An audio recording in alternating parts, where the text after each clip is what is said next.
BBOR Black Box Online Radio, coming to you from West Virginia. BlackBoxNed88 on Instagram for the bonus podcast. And welcome to BBOR, the home of true crime talk radio and your premier destination for unsolved mysteries, criminal psychology, and exploring the dark side of cyberspace.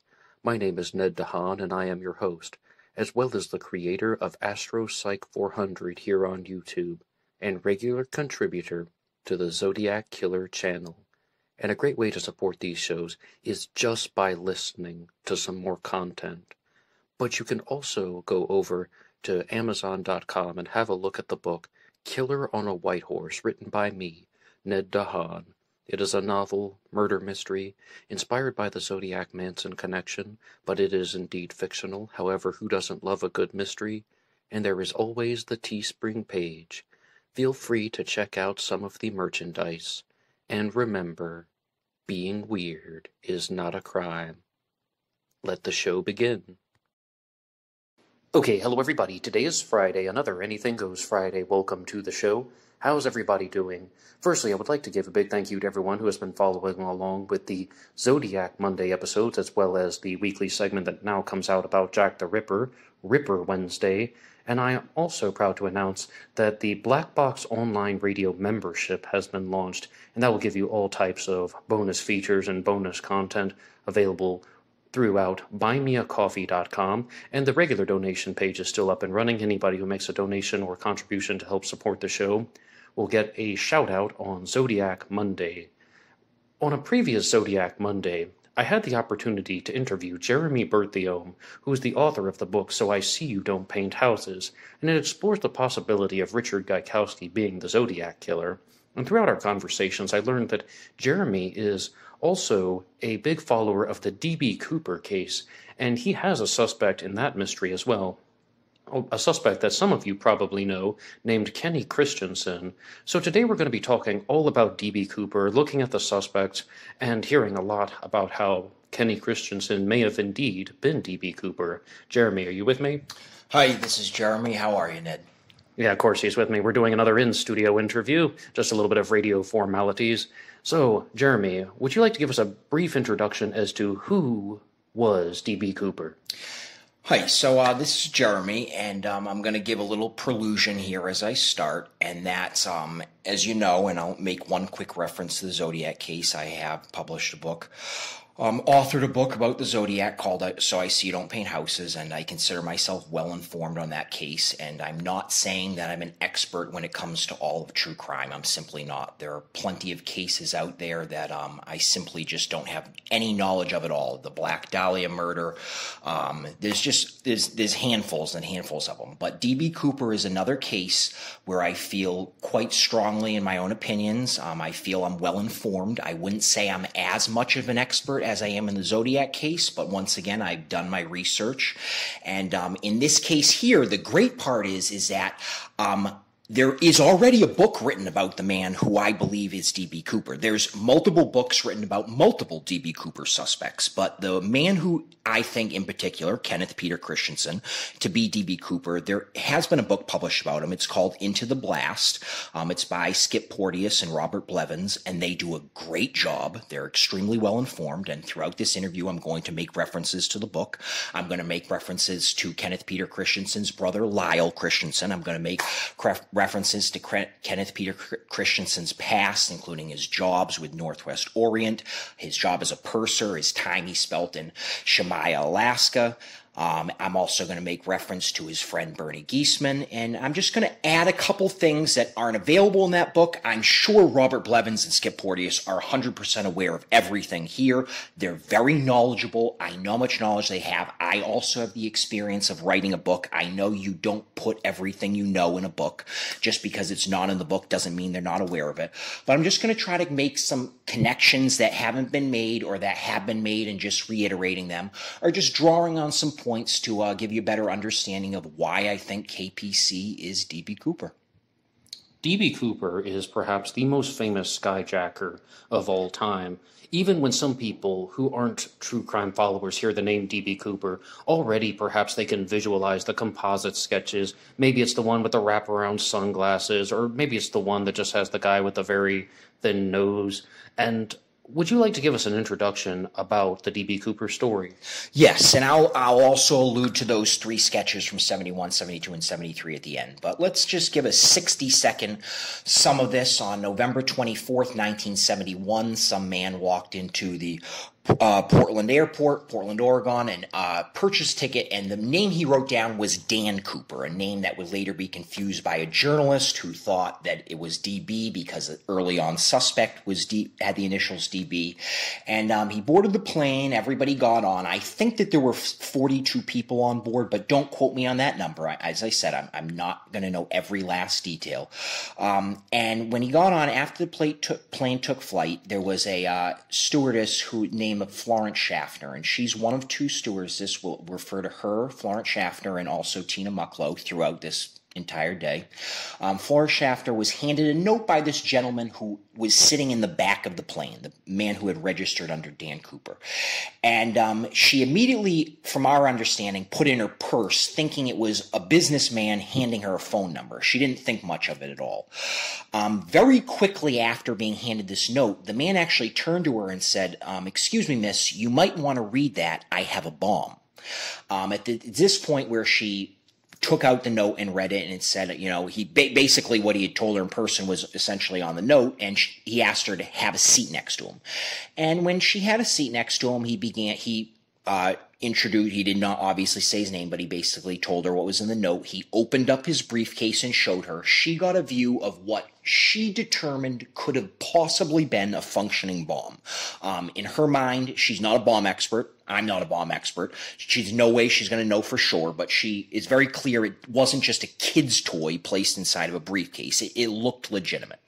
At this point, Tina Mucklow, who was another stewardess, who was working her way from the front of the plane back, started to notice that this is kind of weird, that they were, in the takeoff stage of the plane, and this other stewardess, Florence Schaffner, was sitting next to D.B. Cooper. And so she walked back there, and long story short, we got to the point where D.B. Cooper handed his demands to them, which was $200,000 cash and 4 parachutes, 2 front parachutes and 2 backup parachutes, implying that he would take somebody with them if they tried to do anything funny. $200,000 cash is the modern day equivalent of $1.4 million. Remember, this was 1971.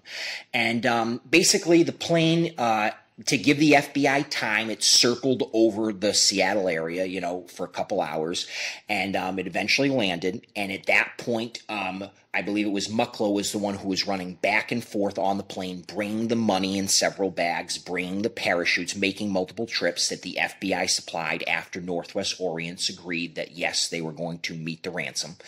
And it's at this point in which he let all the other passengers off the plane. I don't know exactly who remained on board. I know it was the pilot, I think a co-pilot, Tina Mucklow. There were probably only 5 when it retook off, and he demanded that they take off and head back towards Mexico City. Before the plane took off, the pilot had kind of stressed that, hey, you can see we're doing a lot of fueling here on the ground now. This isn't a plane that holds fuel well. We're going to have a stopover to refuel again, to which at that point D.B. Cooper agreed that they could do a stopover in Reno, Nevada. So the plane essentially took off on a course from Seattle to Reno, Nevada. And then basically, if you want to know what we know for sure from there, is that at some point, this man lowered the back aft staircase and jumped. And the rest is speculation. The exact drop zone, yes, there are great estimates. My estimates are that he was a little bit southwest of the landing zone that they like to give, near Ariel, Washington. I think that Tina Bar might have actually been the exact area of which he landed. That's where the money was found by the 8-year-old in 1980, and we'll get into that later. But basically, people say he took that $200,000, opened up that back stairwell, and leaped into American folklore, because that's what happened. And to this day, this remains an unsolved case. Okay, so I have some questions, because there are things that I'm curious about the D.B. Cooper mystery as well. And I mean, this is one that perhaps we both know the answer to, but just for the audience, what was the original flight path of the plane before the skyjacking, before anything? What was the original destination? So, from my understanding, it was Portland to Seattle, but it did some circles above the air for almost 2 hours in that area. Now, I know Tacoma is south of Seattle in that Washington area, that big area. But I don't know exactly where it circled in the air. I do know that it did remain in the air for a while, to which the passengers were informed there might have been some sort of technical problem, but that they were fine, and that was to keep everybody calm in that situation, especially because you certainly didn't want to let any of the passengers know on board that there was a bomb, especially because the man holding the bomb is like, nobody else needs to know except the people who have to know in order to meet my ransom demands. Okay, so I'm going to go through some things that are widely believed about D.B. Cooper, and you can tell me, are they true or false? Number one, D.B. Cooper jumped out of the plane wearing only his loafer shoes, not wearing any type of boots or anything like that. Number two, he jumped into cloud cover with no visibility. And number three, maybe the most important, that the type of parachute that he had was not one that could be steered or maneuvered to a safe landing. You must have heard all of these are widely discussed. What is your response? Yes, I agree with these. Now, for my theory to be correct, and once again, I will not call this my theory. I will just call it my opinion, because I want to give complete credit to Robert Blevins and Skip Porteous. And the only reason I'm here is to add a little bit more to motive in Peter Christiansen's case, and give a little bit more into background and family and stuff, and family and friends. Let's not leave out Bernie and Margie Geisman. But yes, I have heard those, and I do agree that, as crazy as it sounds, one, this man was essentially described to be wearing a business suit with a clip-on tie. He had an overcoat.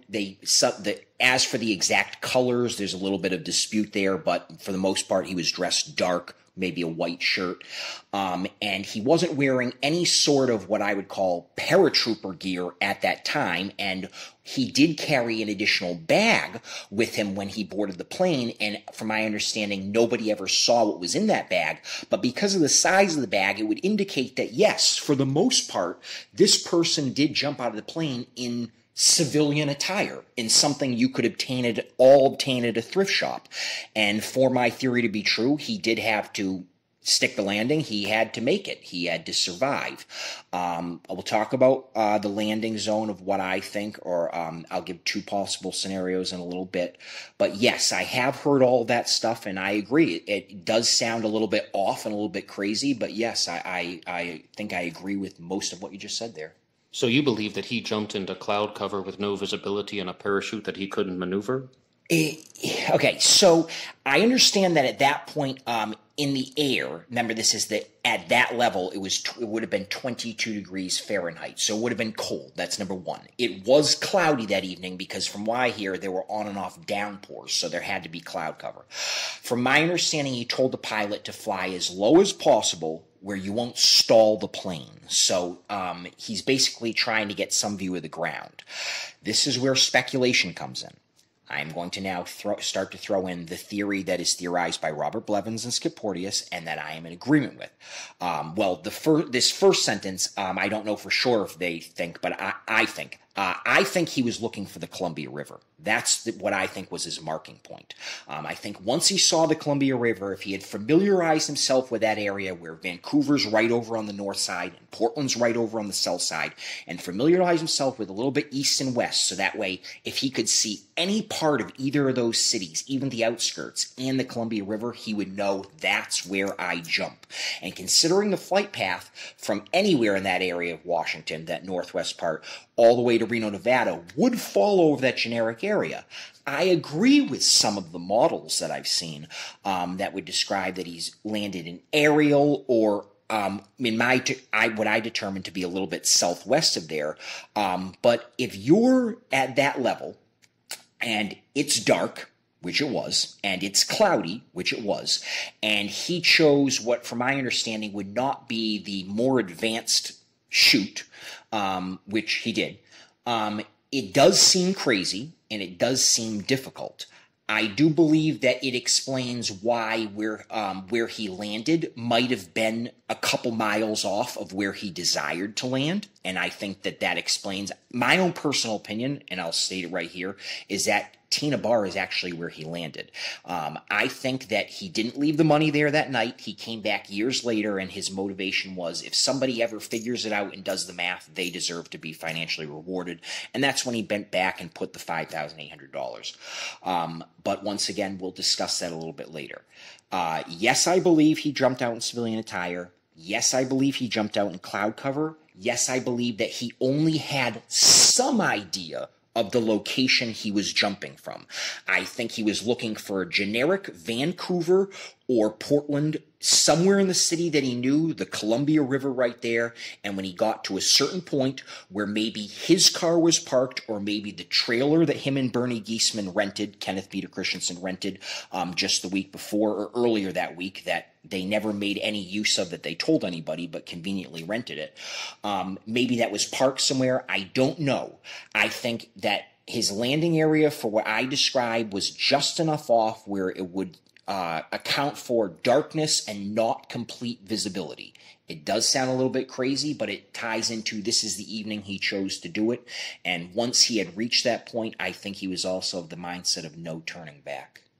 So the reason why I was asking you those questions is some people believe that D.B. Cooper was just a lunatic, and the reason why this mystery has gone unsolved is because he jumped out of the plane in the civilian attire and cloud cover with a parachute that isn't typically maneuvered, and he died. But you have proposed a suspect that seems like it's going to be in quite a contradiction to those claims. What is your response to the people who say that D.B. Cooper died during the jump?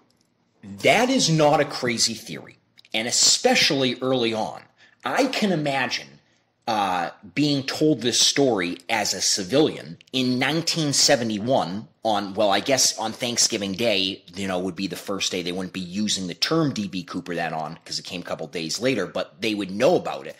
And hearing, wait, you mean to tell me this guy in a business suit got on a real airplane, asked for parachutes, picked the wrong ones, by the way, decided, oh, this night where it's freezing, raining, cloudy, nighttime, and this is where I'm going to jump out, hoping that I land somewhere near a giant river, and this man's perfectly sane.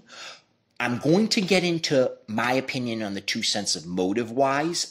Once again, it ties very closely in with Blevins and Skip Porteous, and those aren't the only names that I wanted to throw out. I love Brad Meltzer when he does Decoded that on History Channel with Buddy Levy and Christina McKinley and Scott Roll, and we'll talk about that too. But yes, as crazy as the idea sounds that he lived, I understand and can appreciate the theory of, no, he died. If I had done it, I'd be dead. Yes, I'll go with that right there. If you can tell for sure I wasn't D.B. Cooper, and it has nothing to do with the fact I was born 17 years later, I'd be dead. They would have found me in a tree. I would have found some way to land in a tree. I know when Richard Gaikowski went skydiving, he landed in a 90-foot tree. It only makes sense in some ways that this man died. The money was found in a location that they don't think he landed, so they think it might have been possibly washed up on shore after years of rolling around in the river. That's one possible explanation. We've never found any remains, so if he landed, especially in water, he's on the bottom. It's not the worst theory. It does make sense. At the same time, if he had familiarized himself with the ground area, if he had any skill at all in jumping, which, as we know, Kenneth Peter Christiansen, background in paratrooping, has some background with it, and that's why he chose one of the older parachutes, because he would be more familiarized with the one that would be more associated with the military. And if you take the fact that he had reached the point of no turning back, so he had reached the point where he himself might have recognized, wow, this is a little bit riskier than I might have even thought, but I've got to do it. Yes, he probably knew himself there's a chance that I die, but I think he lived. Okay, so you've talked a little bit about your suspect, Kenneth Christiansen, but would you like to give us a bigger introduction, his background, occupations, any part of his life story? Yeah, so I'm going to introduce myself to the background of Kenneth Peter Christiansen with the motive first, and I'm going to go against a generic motive of the FBI, and this is how I'll do my intro. The FBI will make the generic statement, and the FBI is very intelligent, and I do believe that they actually know Kenneth Peter Christiansen is D.B. Cooper, but that's just my own opinion. Here's what I'll say. The FBI has made the generic statement that for anybody to commit such a crime like this, they have to be in dire, desperate need of this money. Now, that only makes sense. That's a great generic statement. If you've heard of people who have robbed banks before, some people do it for the thrill, but you hear of other people who do it because they're addicted to drugs. You hear of other people do it because they're in debt. You hear of other people do it because they need this money right now. That motive makes sense. It makes perfect sense. I can understand that as a generic motive for suspect DB. You don't know who DB Cooper is. But there's one interesting little fact here on the plane. When Tina Mucklow was done handing DB Cooper this money, whoever DB Cooper was, she made a joke to him, "Hey, can I have some?" To which at that point, DB Cooper turned around and without a second thought said, "Yeah, here you go," and started handing her cash. Now, obviously, Tina Mucklow turned around and said, "Sorry, we can't accept tips," because DB Cooper had tried to even tip her earlier probably Florence Schaffner, earlier in the flight for the drink he had ordered, the bourbon. But ironically, that situation doesn't fit the motive, because if somebody was in this dire, desperate need for $200,000, then why would they gladly just hand some of it over immediately to the stewardess who was asking as what is most likely a joke? It obviously was a joke. That's going to be my intro to Kenneth Peter Christiansen, because Kenneth Peter Christiansen's background provides an even stronger motive than just dire need. So Kenneth Peter Christiansen was born on October 17th, 1926. He's originally from Minnesota, which is ironic because, as you know, he asked Tina Mucklow, "Where are you from?" And she said, "I'm originally from Pennsylvania, but I live in Minnesota," to which D.B. Cooper replied, "Minnesota is nice country." And he grew up in Minnesota, Kenneth Peter Christiansen. And eventually he found himself out in Washington. Later on in his life, he went back. I think when he died, he actually lived in Wisconsin. But during the D.B. Cooper part, he did live out near Bonnie Lake, which is about, don't quote me on exact time, but about 20 minutes southeast of Tacoma, that generic area. That's where he lived at the time of the D.B. Cooper hijacking. And he had worked for Northwest Orients in 1971 at that point for 17 years. And yes, you heard that correctly. Kenneth Peter Christiansen started with Northwest Orients in 1954. Now, during the time that this is happening, I want to mention a place about, and I hope I'm getting the name of it right. This might have to be edited. Shemkaya, Alaska, which is basically just a plane base in Alaska. And this is where people like Robert Blevins, Skip Porteous, myself, everyone who's associated with this, Brad Meltzer, this is where we believe that Kenneth Peter Christiansen and Bernie Giesman may have first crossed paths or may have first became friends. And I'm now going to tie into Kenneth Peter Christiansen's background, his best friend, because that's from the background, Bernie Giesman. You're going to hear me mention this name, Bernie Giesman, and his wife, Margie, a lot during this interview, a lot during this podcast. And in tying to the background, I have to let you know that this was Kenneth Peter Christiansen's best friend at the time of this hijacking. Bernie Giesman also lived in the area. He was also very close with him. Kenneth Peter Christiansen attended Bernie Giesman's wedding. There are many photos of them that can be seen together online. They worked together in multiple places. Bernie Giesman called Kenneth Christiansen and spoke to him when he was on his deathbed, which is quite ironic because when Bernie Giesman was first asked by several people, "Do you know Kenneth Peter Christiansen?" he said, "No, I don't know him very well. I think he's a dishwasher." And then they said, "Actually, he was one of your best men at your wedding, and here are a bunch of photos of you two together throughout the years." What's even more ironic is that Kenneth Peter Christiansen and Bernie Giesman spent the Thanksgiving of 1970 together. They also spent the Thanksgiving of 1972 together. They also were both absent for the Thanksgiving of 1971 together. This happened evening before Thanksgiving. And they also give contradictory accounts of where exactly they were during that week of November 24th, 1971. I just want to add another couple points about Kenneth Peter Christiansen's background. During that time that he worked for Northwest Orients, especially in the 60s, so this is leading up to it, there were several union strikes, several. And Kenneth Peter Christiansen moved up during his time in Northwest Orients. At the time of the hijacking, from my understanding, he was a purser. So it's ironic that his job was to carry money in the air, and D.B. Cooper carried money in the air.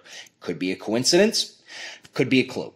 During that time in the 1960s, when Kenneth Peter Christiansen worked with Northwest, they had a bunch of strikes, and he had to pick up a lot of side jobs. It's actually funny because one of his side jobs was actually ditch digging. He actually literally dug ditches, doing whatever he could to survive because he would be out of work for days or weeks at a time.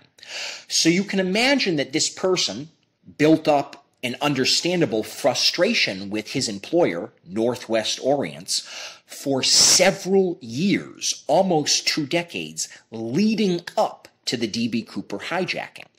And when you talk about motive, I would love to make sure that that gets added into the motive, and most people who are aware of KPC are aware of that anyways, but I want to be clear that it ties it into, I don't just think that this was a monetary motive as much as it was a personal motive as well.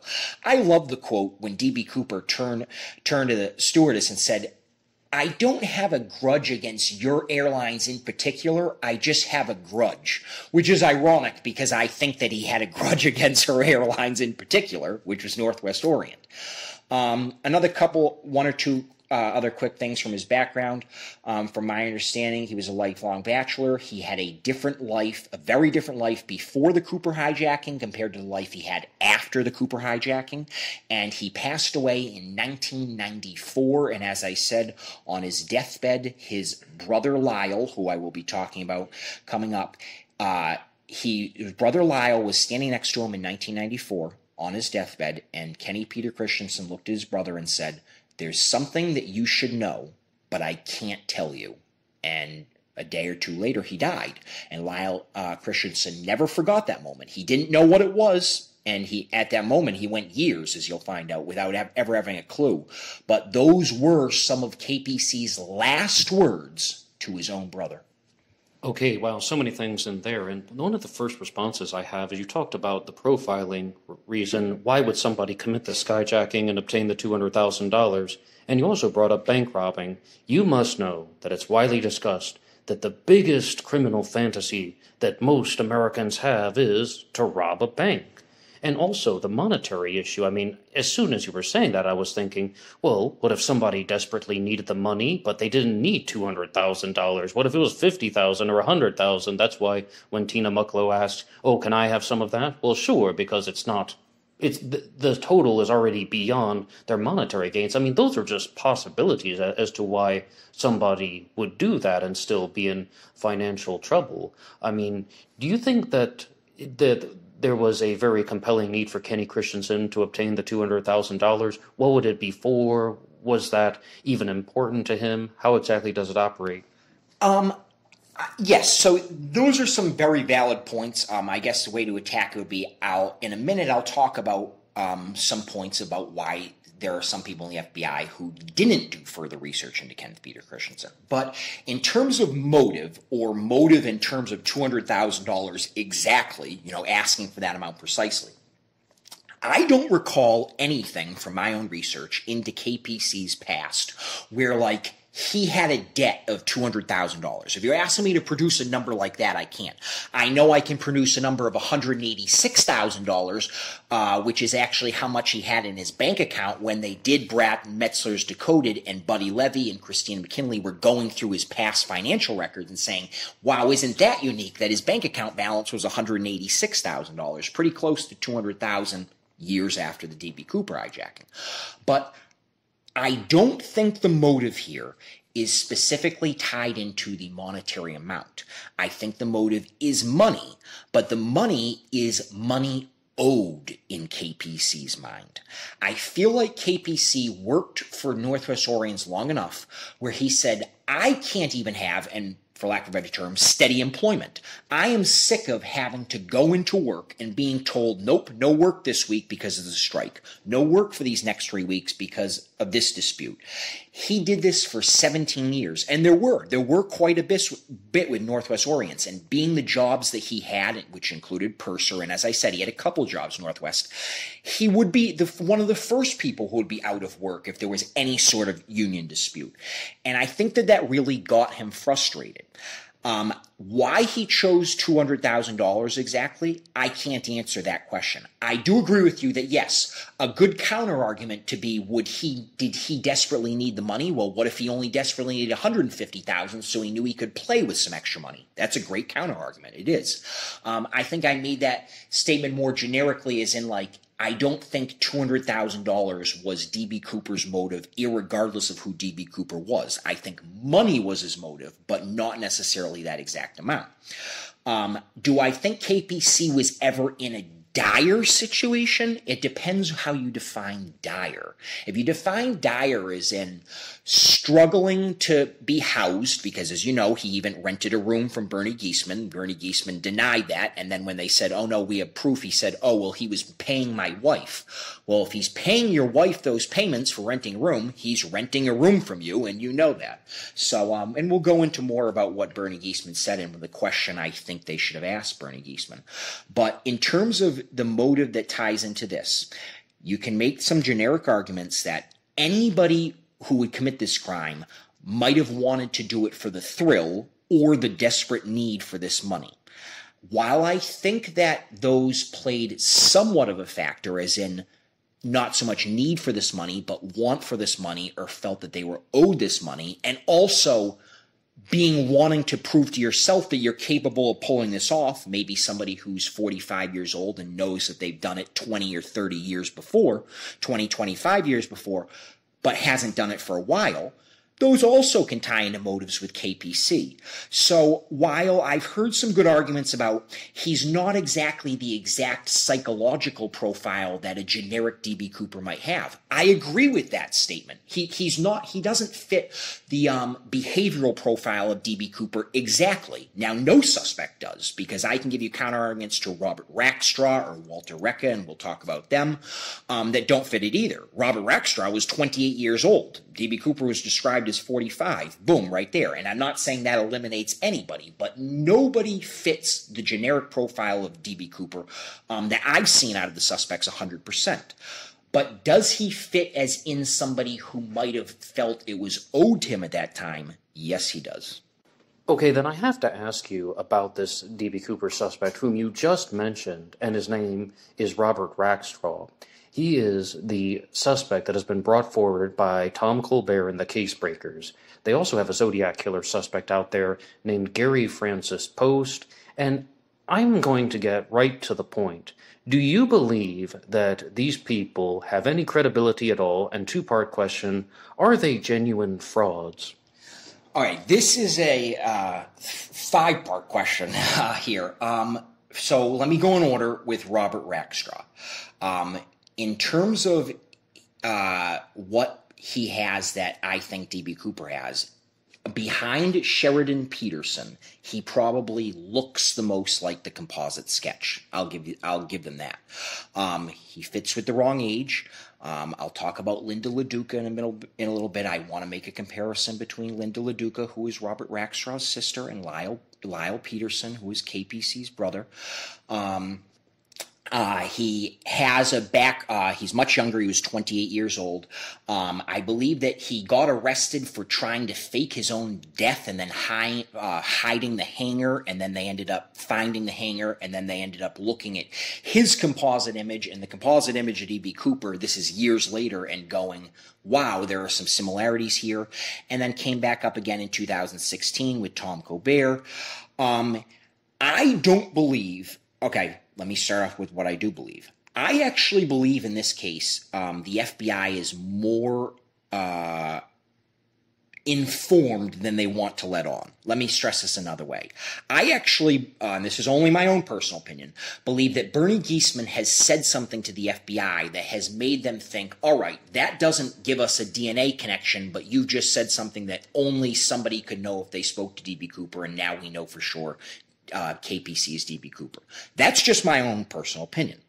If you're going to tie into how Robert Rackstraw keeps coming up over and over again, well, I know he passed away a couple years ago, but we also have the interview where he's outside and being chased, and I don't need to go down that road. And remember that Robert Rackstraw openly confessed before he died. He said, I went around telling people I was the hijacker.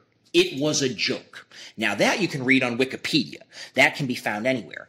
It doesn't mean that it necessarily has to be a joke, but I'll give you another point here. Florence Schaffner and Tina Mucklow were shown a picture of Robert Rackstraw, and they said blatantly, nope, not him, too young. They ruled him out. Now, does that exonerate somebody either? No. Once again, Florence Schaffner is quoted as saying, the picture that I've seen of KPC with a toupee, if you were to add a toupee on, is the closest I can remember of D.B. Cooper, but too much time has passed for me to be positive. So once again, her saying that Robert Rackstraw isn't him look-wise does not exonerate him by the same way that it doesn't guiltify KPC. But there are so many points here that I don't think tie into the actual case, and in a little bit, I want to go into what his sister has said about him, Linda LaDuca, because I think she would know him better than anybody. I don't need to go into the case breakers here.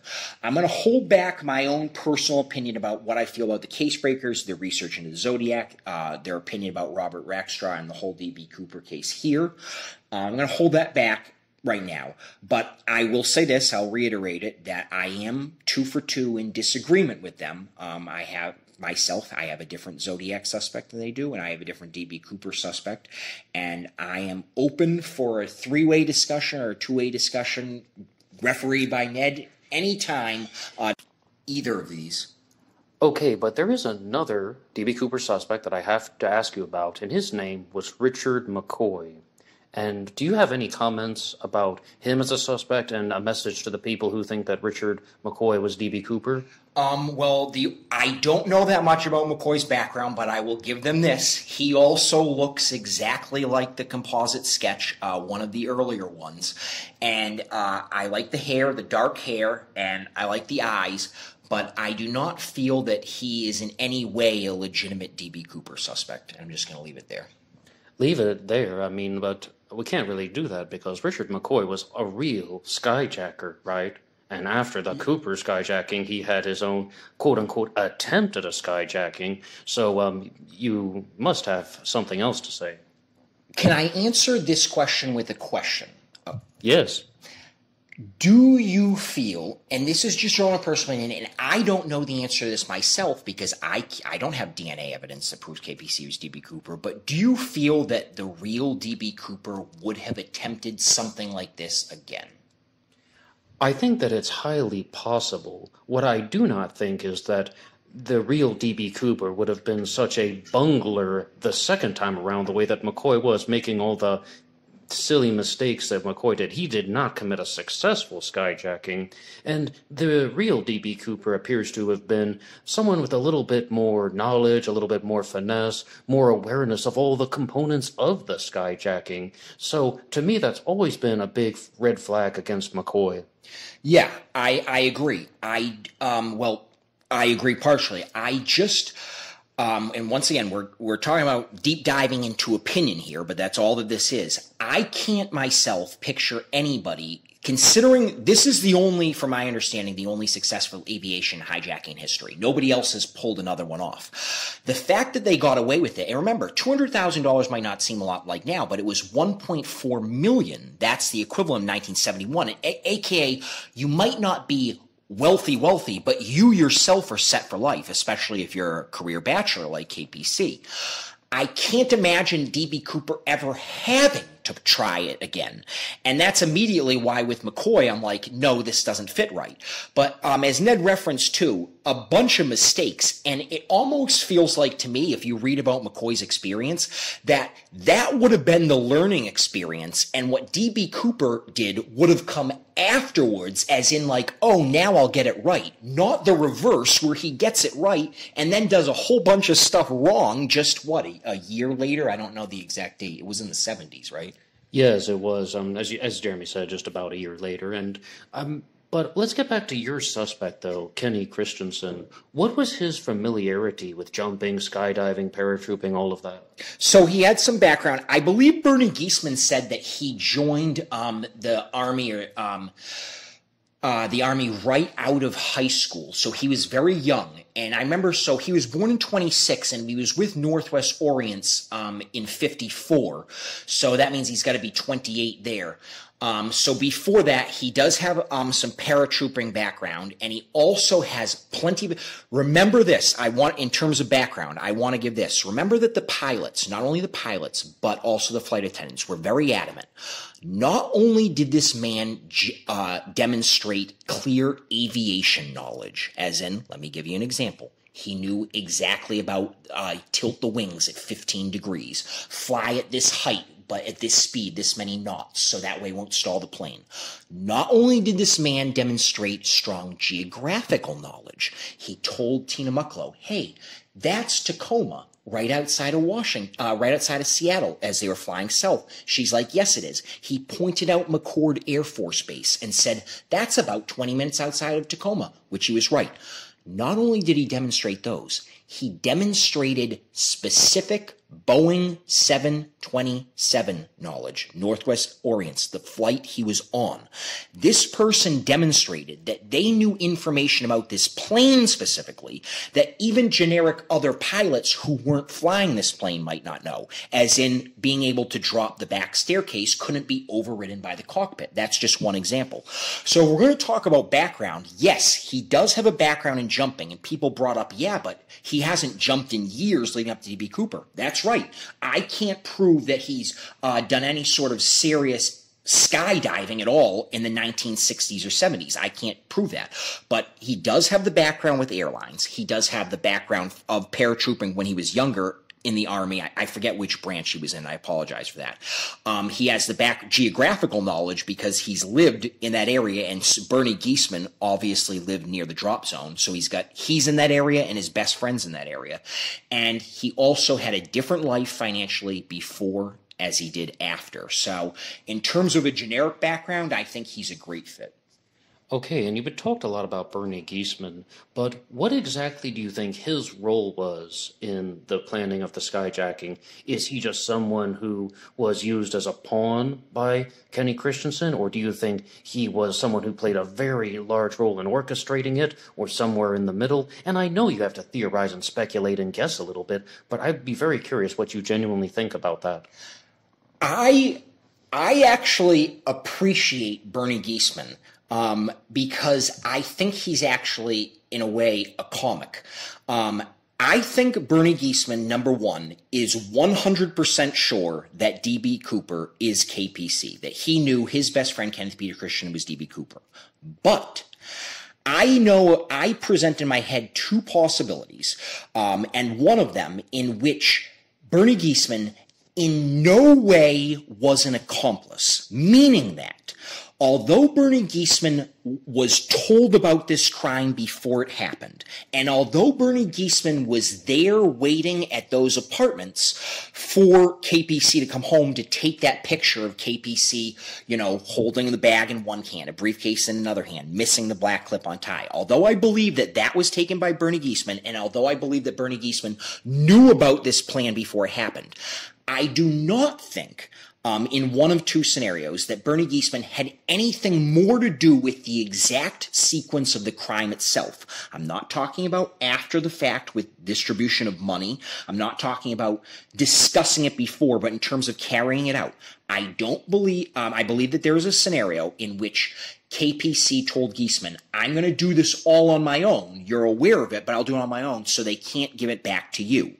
And I believe that's how Bernie Giesman is so confident when he makes the statement, I have never been an accomplice to Kenneth Peter Christiansen because I believe that he believes that he's never been an accomplice. In his mind, he probably wasn't the one who was waiting in the vehicle when KPC dropped and landed and then said, all right, I'll be waiting the vehicle outside the woods, try to hit the woods near Tina Bar, and I'll be waiting the vehicle outside. I do have a scenario where Bernie Geisman was a little bit more involved than he might want to let on, but I can see how he's able to get around that confidence. Bernie Geisman himself is full of platitudes. I call them mafia sayings. He loves to be like, what I say, I didn't say nothing. Bernie Geisman is known, and they'll say this straight on Brad Meltzer when they interview him, he's very tight-lipped. He also makes some very generic statements. They can ask him, hey, were you and Kenneth Peterson good friends? And he goes, good friends, we were acquaintances, we met. And then they present a whole bunch of information about, no, he was at your wedding, yada, yada, yada. And then he backtracks on what he says. They'll ask him something else, and then he'll make a generic statement. He'll backtrack on what he says. I think the question that they should have asked him, and this is the question I would ask him if I was a polygrapher, is, do you have any reason to believe that Kenneth Peter Christiansen was not D.B. Cooper? Because that question he can't get around in his mind on a technicality, because if Kenneth Peter Christiansen had told him about this, before it happened, which I believe he did, and he had met Kenneth Peter Christiansen after it happened, which I think was either later that night or the next day, early morning hours, whenever he did, then he would have obviously had to be aware that this happened, so that way he would have no reason not to it. Okay, then, there is something, though, that I would like to ask you about, because you've been talking a lot about character references and people who could have possibly known D.B. Cooper, but you said there was a point that you wanted to get back to in relation to Robert Rackstraw and his character references. So, would you like to share more about that with us? So I think I've done a great job in this interview, give myself a pat on the back, I'm joking, about not referencing the Zodiac, but I am going to make my only reference here, I talked about at the very beginning, about this generic idea of a character reference. And I'm actually just talk about D.B. Cooper in plain, but this is why I don't think character references hold any merit in any case, including the Zodiac. But let's stay on D.B. Cooper. Linda LaDuca is Robert Rackstraw's sister. So Robert Rackstraw is her brother. Lyle Christiansen is Kenneth Peter Christiansen's brother. So you have two individuals here who have gone on television, done interviews, and have professed that they themselves are 100% sure that their brother is D.B. Cooper, the #1 most wanted criminal in terms of aviation hijacking in the history of the world. That's a pretty crazy character reference, given the fact that by the laws of science, a minimum of one of them has to be wrong, right? We have Linda LaDuca saying her brother's D.B. Cooper. You have Lyle Christiansen saying his brother's D.B. Cooper, but their brothers are not the same person. So generically, one of the two of them is accusing their brother of being D.B. Cooper, and he's not. Now, let's not eliminate the possibility that they're both wrong. They could both be lying here, both be crazy, and now that even makes more of a point. The point is that it's very easy to come up with a character reference from someone if you interview enough people. If you want someone to come across as a bad person, if you interview enough people in their life, you're going to find someone who says they're a bad person. If you want somebody to come across as a good person, if you interview enough people in their life, you're going to find someone who says they're a good person.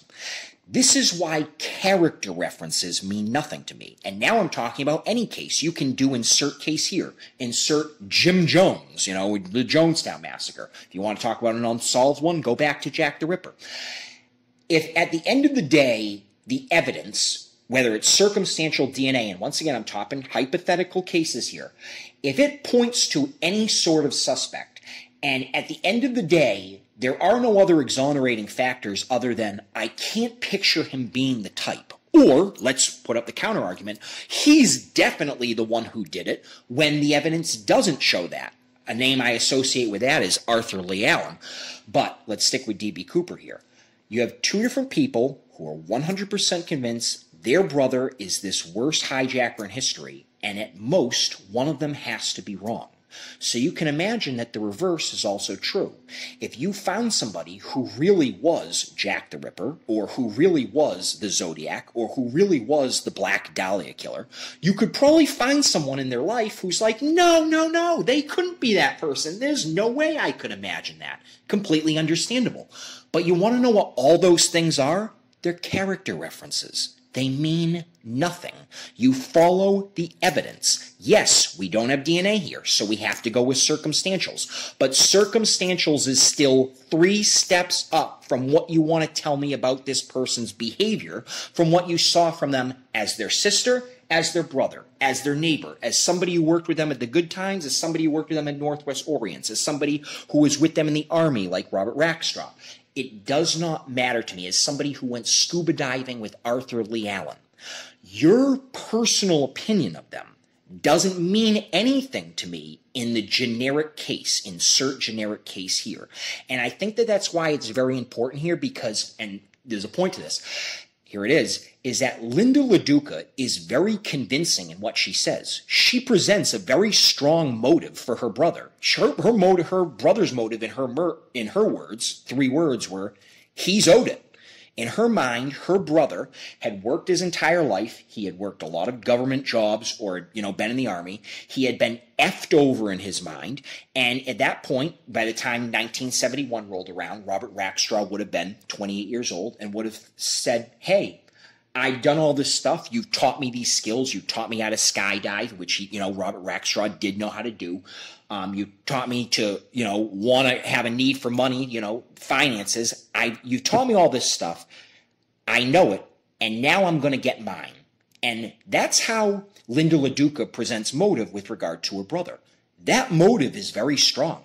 I won't disagree with her. If you're asking me, is there motive for Robert Rackstraw to be D.B. Cooper? 100%. Absolutely. So in terms of the case breakers there, I can't say that that's crazy. That isn't crazy. Robert Rackstraw has motive. But I want to go back and just say, after motive, the next step is not character reference. This investigation here was handled poorly. You want to know why they didn't look into Kenneth Peter Christiansen? 1, because they didn't think he fit the description. 2, because he didn't have a huge criminal record. And 3, because he had military training and they didn't feel that D.B. Cooper had military training. Well, number 1, they said he didn't look like the physical description. That's weird because Florence Schaffner said a picture of KPC with a toupee is exactly the closest image I remember of D.B. Cooper. I shouldn't say the word exactly. She said, that's the closest I remember him. She could not make a positive identification, but she said that's the closest she remembered him, a picture of KPC. No criminal record. Well, that's kind of how I think D.B. Cooper got away with this. If he was this career criminal, I think at some point he would have crossed paths with somebody in prison or would have brought it up to somebody else, or they would have just traced him somehow and got him to confess to this. I don't think D.B. Cooper ever had to do anything illegal again after this, or at least not anything major, because he had made out with this money. And the reason that they took so long or didn't catch him is because he hadn't done much before that. And as I said, in terms of military training, while this person didn't demonstrate great knowledge with regards to the chutes, which ones they chose, they did demonstrate a knowledge of the plane, a knowledge of the area, and a knowledge of aviation in general. So the exonerating factors that the FBI used to basically not look further into Kenneth Peter Christiansen, in my own opinion, they're not true. They're just all wrong. If you're going to say D.B. Cooper was probably 5'10 or 5'11 and Kenneth Peter Christiansen was 5'8, so he's eliminated, I'm going to say, well, 90% of the time that they spoke to D.B. Cooper, actually 99% of the time, he was sitting down. The only time she saw him is when the plane took off again, and he was, tying that around his waist, putting the belt around his waist to secure the money to himself. I think that's the only time she actually saw him standing. So to give a height to say, okay, this person is implicated because they fit the exact height, whereas someone like KPC, we can eliminate him because he's 2 inches shorter. No, that's not right. The factors that they use to not investigate further into Kenneth Peter Christiansen, I believe, are false factors, and they aren't true. Okay, and I would like to give Jeremy Berthiaume the opportunity to give us one closing statement, and also you can talk about your Zodiac Killer book for just a little bit, but any final send-off about Kenneth Peter Christiansen that you would like to share in the D.B. Cooper case? So I always like to give credit where credit is due, and I'll keep this short, but I'm going to give another shout-out. Into the Blast, Skip Porteous, and Robert Blevins. Great book. I agree with them. They have tons of information that they talk about. I believe, Blevins is on Brad Meltzer's Decoded, and he talks about it. He makes allusions to some of the stuff that's in his book. He also talks about other things that he found afterwards. That he found that he didn't include in the book. It's a great book. You should go read it. I agree with almost everything that's in there. I agree with 95% of the view of the case. They've done awesome research. I think that they should be well rewarded for it, and I think anybody with an independent mind should go and take a look at it. Generically speaking, if you get a chance, take a look at my book, So I See You Don't Paint Houses. I know it is on the Zodiac case, but it just, if anything else, gives you a generic background into who Richard Gaikowski was. With that being said, this D.B. Cooper case, it does remain unsolved. I once again make the generic statement of, no, I do not have DNA evidence that links Kenneth Peter Christiansen to D.B. Cooper. I do not have a confession myself. I do like that photograph of him, though, where he's holding the briefcase in one hand, the bag in the other. That's taken his apartments in Washington State. But generically, I love KPC. I think that everything that Giesman has said to offer him an alibi, I'll end it with this. Bernie Giesman was proven to be Kenneth Peter Christiansen's alibi the week of Thanksgiving, meaning if Kenneth Peter Christiansen was not D.B. Cooper, he was with Bernie Giesman. But Bernie Giesman is asked, do you think Kenneth Peter Christiansen could be D.B. Cooper?